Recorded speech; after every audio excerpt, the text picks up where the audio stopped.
अध्याय 2। छाया में फुसफुसाहट। सूरज क्षितिज से नीचे डूब गया, जिससे पुरानी हवेली के ऊंचे बगीचे पर लंबी छाया पड़ गई। ठंडी हवा के झोंके से पत्तियों में सरसराहट होने से एमिली कांप उठी, जिससे उसकी रीढ़ की हड्डी में सिहरन दौड़ गई। उसे विश्वास नहीं हो रहा था कि वो उस जगह पर वापस आ गई है जहां उसके सपने आते थे, रहस्यमयी दरवाजे वाली हवेली। हाथ में टॉर्च लेकर एमिली और एलेक्स सावधानी से भव्य संरचना के पास पहुंचे।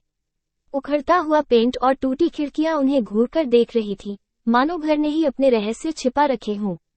एलेक्स ने एमिली की ओर देखा, उसके चेहरे पर चिंता साफ झलक रही थी। क्या तुम्हें यकीन है कि हमें ऐसा करना चाहिए, एमिली? उसने पूछा, उसकी आवाज चिंता से भरी हुई थी। ये जगह मुझे रोमांचित कर देती है।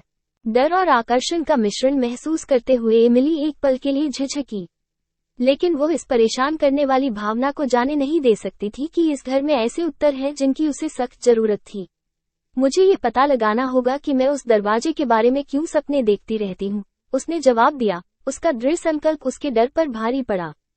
जैसे ही उन्होंने अंदर कदम रखा, हवा में उमस हो गई और उनके कदमों की आवाज खाली हॉल में गूंजने लगी। हवेली के अतीत की भव्यता फीके वॉलपेपर और जटिल सांचे में स्पष्ट थी, लेकिन अब ये पहले की तरह खोखला आवरण मात्र रह गया था। उन्होंने एक के बाद एक कमरे की खोजबीन की और उन्हें एक बार जिए गए जीवन के अवशेष मिले, धूल भरी चादरों से लिपटा पुराना फर्नीचर, फीकी तस्वीरें और भूली हुई चीजें। लेकिन इससे कोई फर्क नहीं पड़ता कि उन्होंने कहाँ खोजा। एमिली के सपनों में रहस्यमय दरवाजे का कोई निशान नहीं था। जैसे जैसे वे हवेली में गहराई तक गए, अजीब चीजें घटित होने लगीं। उन्होंने हॉल में हल्की हल्की फुसफुसाहटें गूंजती सुनी, मानो घर ही उनसे बात कर रहा हो। दरवाजे अपने आप खुलते और बंद होते थे, और परछाइयां दीवारों के साथ नाचती थी, जिससे वह जगह अदृश्य उपस्थिति के साथ जीवंत महसूस होती थी।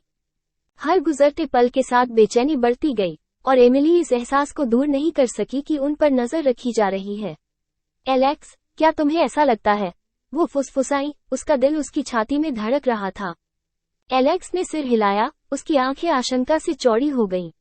हाँ, ये जगह अब सचमुच मुझे परेशान कर रही है। शायद हमें यहाँ से निकल जाना चाहिए। लेकिन एमिली नहीं जा सकी, अभी नहीं। वो जानती थी कि वे कुछ महत्वपूर्ण खुलासा करने के कगार पर थे। बस थोड़ी देर और, उसने आग्रह किया। उसकी जिज्ञासा उसके डर पर काबू पा रही थी। जैसे ही उन्होंने अपनी खोज जारी रखी, वे हवेली की अटारी की ओर जाने वाली एक छिपी हुई सीढ़ी पर ठोकर खा गए। सीढ़ियों के शीर्ष पर स्थित दरवाजा अजीब प्रतीकों और चिन्हों से ढका हुआ था। एमिली की धड़कनें तेज हो गई क्योंकि उसने अपने सपनों में से एक प्रतीक को पहचान लिया। वही प्रतीक रहस्यमय दरवाजे पर खुदा हुआ था। ये तो होना ही था। यह वो दरवाजा होना चाहिए जिसके बारे में वो हमेशा से सपने देखती रही थी। साहस जुटाते हुए एमिली ने धक्का देकर दरवाजा खोला और एक चकाचौंध रोशनी ने उन्हें घेर लिया। जैसे ही रोशनी कम हुई, उन्होंने खुद को हवेली की सीमाओं से बहुत दूर, एक विशाल, अलौकिक क्षेत्र में खड़ा पाया।